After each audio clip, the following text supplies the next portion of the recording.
श्री रामचरितमानस का page number 66 और page number 68। मंगल भावन अमंगलहारी द्रवहु सुदशरथ अजर बिहारी। राम सिया राम जय जय राम। राम सिया राम जय जय राम। ओ दीनी दयालु बिरद सम भारी हरहु नाथ मम संकट भारी। राम सिया राम जय जय राम। राम सिया राम जय जय राम। ओ कलियुग केवल नामे आधारा सुमिरि सुमिरि नर उतरहि पारा। राम सिया राम जय जय राम। राम सिया राम जय जय राम। ओ सत्य न कोई धर्म समाना झूठ न कोई पाप समाना। राम सिया राम जय जय राम। राम सिया राम जय जय राम। सती का प्रसंग यहाँ पे भगवान करुणा निधान शुरू कर दिए। यद्यपि जगत में अनेक प्रकार के दारुण दुख है, तथापि जाति अपमान सबसे बढ़कर कठिन है। यह समझकर सती जी को बड़ा क्रोध हो आया। माता ने उन्हें बहुत प्रकार से समझाया बुझाया। मंगल भावनाय मंगलहारी द्रवहु सुदशरथ अजर बिहारी। माता सती की माता बहुत समझाई, लेकिन माता की क्रोध शांत नहीं हुआ। ऐसा इस रामचरितमानस में वर्णन आ रहा है। माता सती अपने पति के अपमान की बदला के चलते अपना शरीर का परित्याग कर रही है। शिव अपमानु न जाई सही हृदय न होई प्रबोध। सकल सबहि हठी हठकी तब बोली बचन सक्रोध। मंगल भवनय मंगलहारी द्रवहु सुदशरथ अजर बिहारी। सती माता बोल रही है कि जब मेरा पति का अपमान हो रहा है यहाँ, तो मैं जी के क्या करूँगी, मैं इस देह को त्याग कर देती हूँ। परंतु उनसे शिव जी का अपमान सहा नहीं गया। इससे उनके हृदय में कुछ भी प्रबोध नहीं हुआ। क्रोध के मारे आंख लाल हो गया।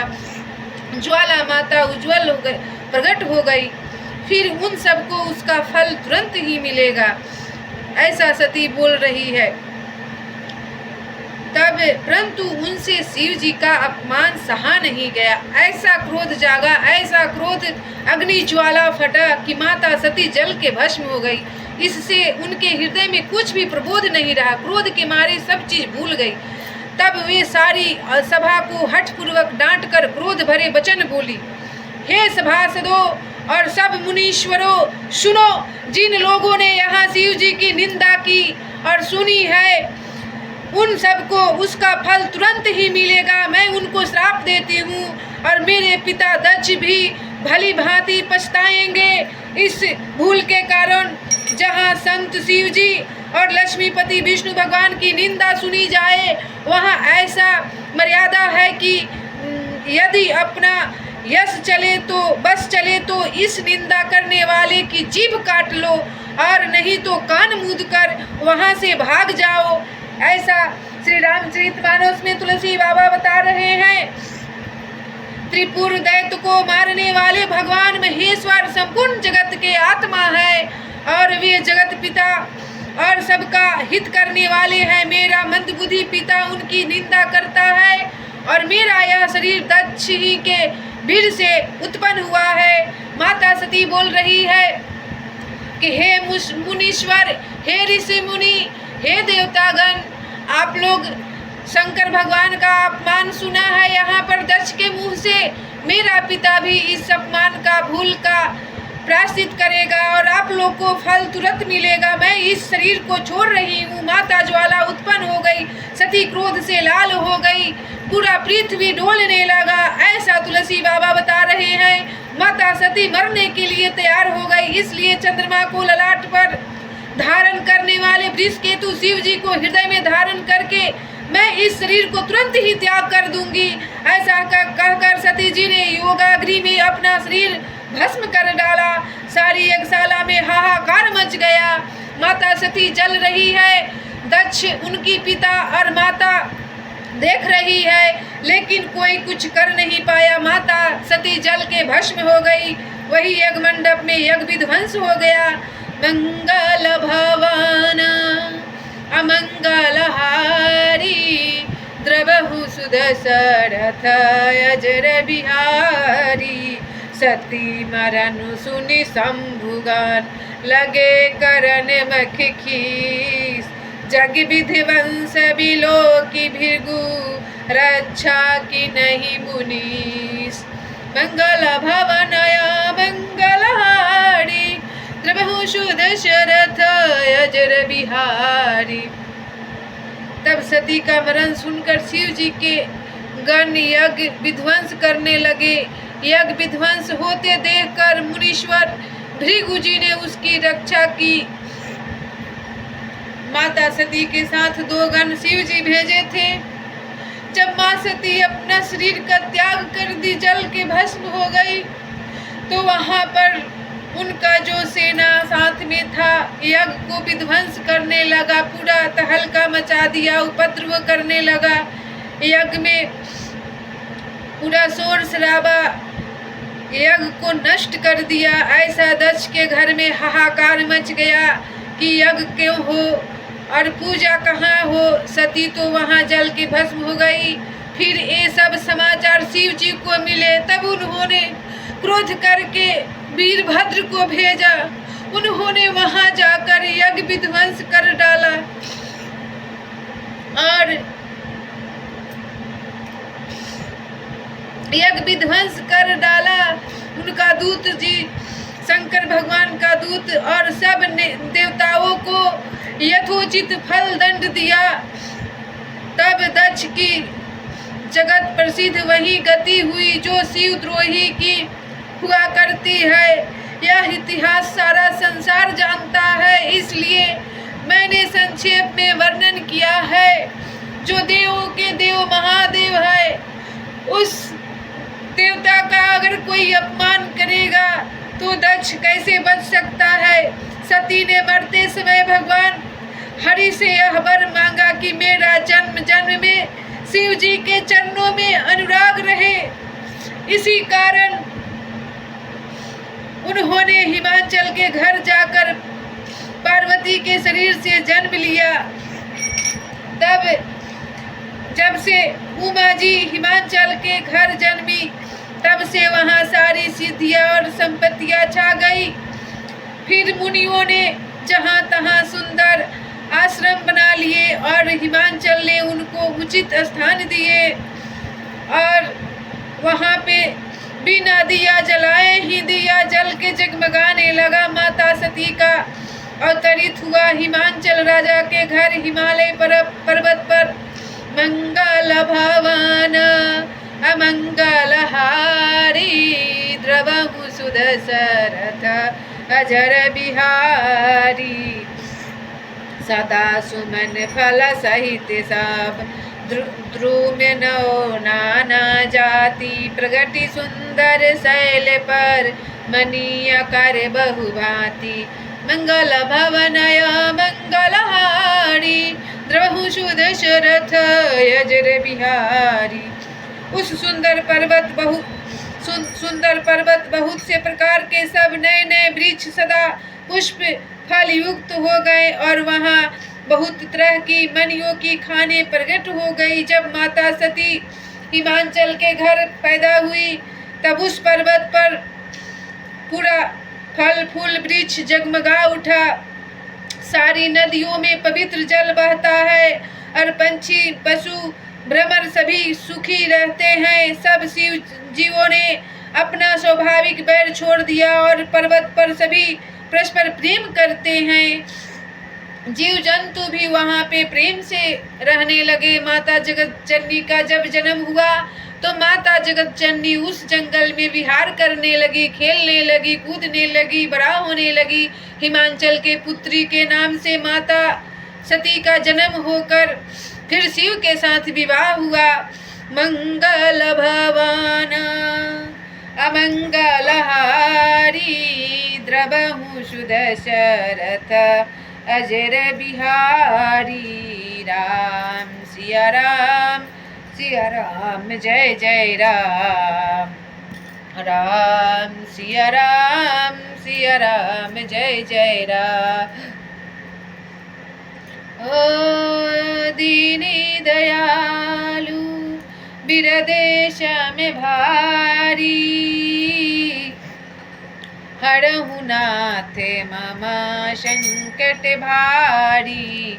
राम सिया राम जय जय राम। राम सिया राम जय जय राम। ओ जा पर कृपा राम के होई, ता पर कृपा करे सब कोई। राम सिया राम जय जय राम। राम सिया राम जय जय राम। ओ दीन दयालु बिरदेश में भारी, हरहु नाथ मम संकट भारी। राम सिया राम जय जय राम। राम सिया राम जय जय राम। ओ कलियुग केवल नामे आधारा, सुमिरी सुमिरी नर उतरहि पारा। राम सिया राम जय जय राम। राम सिया राम जय जय राम। इस रामचरितमानस का कथा इतना पावन क्यों है? क्योंकि ये में माता सती और शिव का भी वर्णन है और भगवान विष्णु और साक्षात जगत जननी लक्ष्मी का भी वर्णन है और ब्रह्मा पुत्र दक्ष का भी वर्णन है। इसलिए ये श्री रामचरितमानस नहीं है, महापावन का कथा है।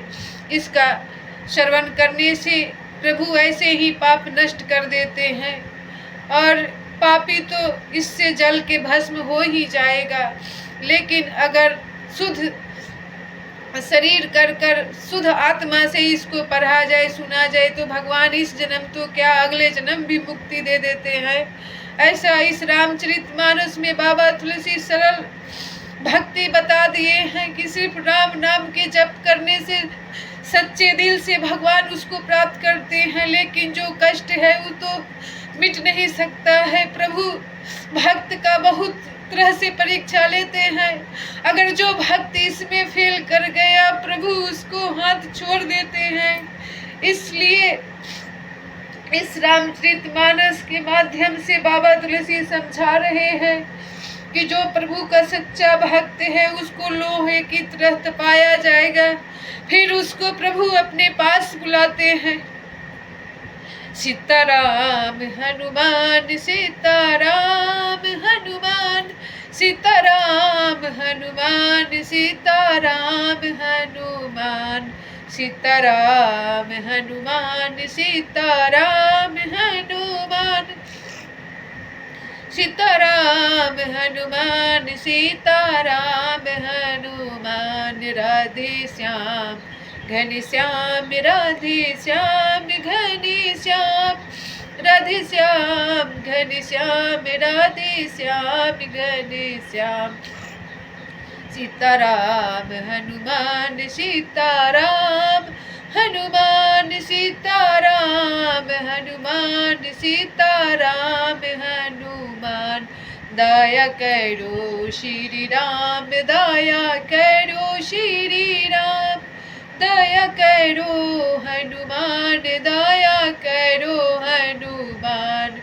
कृपा करो श्री राम, कृपा करो श्री राम, कृपा करो हनुमान, कृपा करो हनुमान। सीताराम हनुमान सीताराम, हनुमान सीताराम, हनुमान सीताराम, हनुमान। राधे श्याम घन श्याम, राधे श्याम घन श्याम, राधे श्याम घन श्याम, राधे श्याम घन श्याम। सीताराम हनुमान सीताराम, हनुमान सीताराम, हनुमान सीताराम, हनुमान। तुलसी बाबा लास्ट पेज में ये भी समझा रहे हैं कि इस कली काल में, कलयुग में पाप ही पाप है, पुण्य का कहीं जगह नहीं है। और 100% पाप है, उसमें से लेस मात्र 1% अगर धर्म है तो उसको बहुत सताया जाएगा। ऐसा तुलसी बाबा इस रामचरितमानस के माध्यम से बता रहे हैं कि इस कलयुग में जो इंसान सत्य पर चलेगा, धर्म पर चलेगा, प्रभु उसका कठिन से भी कठिन परीक्षा ले सकते हैं। अगर जो इंसान इसमें चूक गया, प्रभु उसको वहीं पे छोड़ देते हैं। ऐसा श्री रामचरितमानस में वर्णन आ रहा है। भगवान उसका डोर तभी थामते हैं जब वो परीक्षा में सफल हो जाता है, क्योंकि इस कली काल में धर्म का कहीं अस्थाई जगह नहीं है। इसमें धर्म का लेस मात्र भी अस्थाई जगह नहीं मिल सकता है। कलयुग सिर्फ पाप से भरा हुआ है। इसलिए प्रभु श्री रामचंद्र बोल के गए हैं, जो इंसान पुण्य आत्मा है, सत्य आत्मा है, सत्य पर चलेगा, उसको तो बहुत कष्ट होगा, लेकिन सत्य का हाथ कभी नहीं छोड़ना चाहिए। भगवान मर्यादा पुरुषोत्तम बन गए, कभी भी झूठ का साथ नहीं देना चाहिए। भगवान कृष्ण ऐसा गीता के माध्यम से समझा गए और बता रहे हैं कि अगर आपके अंदर मानवता है, मनुष्य रूप में है, तो जीने का ढंग श्री गीता के माध्यम से सीख लीजिए कि कहाँ पे कैसे जीना है और कैसे रहना है। इसलिए प्रभु श्री राम मनुष्य रूप में जन्म लेकर इतना कष्ट सहे और मर्यादा पुरुषोत्तम कहला कर गए। करुणा निधान यहाँ पे दोनों चीज समझा चुके हैं। कलयुग में जो जीत गया सो पा लिया, जो हार गया सो चला गया। इस कलयुग में महान पाप का घड़ा भरा हुआ है, क्योंकि इसमें तो पुण्य का कहीं जगह है नहीं। लेकिन जो इंसान इस कलयुग में प्रभु श्री राम का डोर पकड़ लिया है और धर्म के रास्ते पे चल रहा है, भगवान उसको युगों युगों तक मुक्ति देंगे। फिर आना जाना गमन से छुटकारा हो जाएगा। ऐसा श्री रामचरितमानस के माध्यम से तुलसी बाबा समझा रहे हैं। सीताराम हनुमान सीताराम।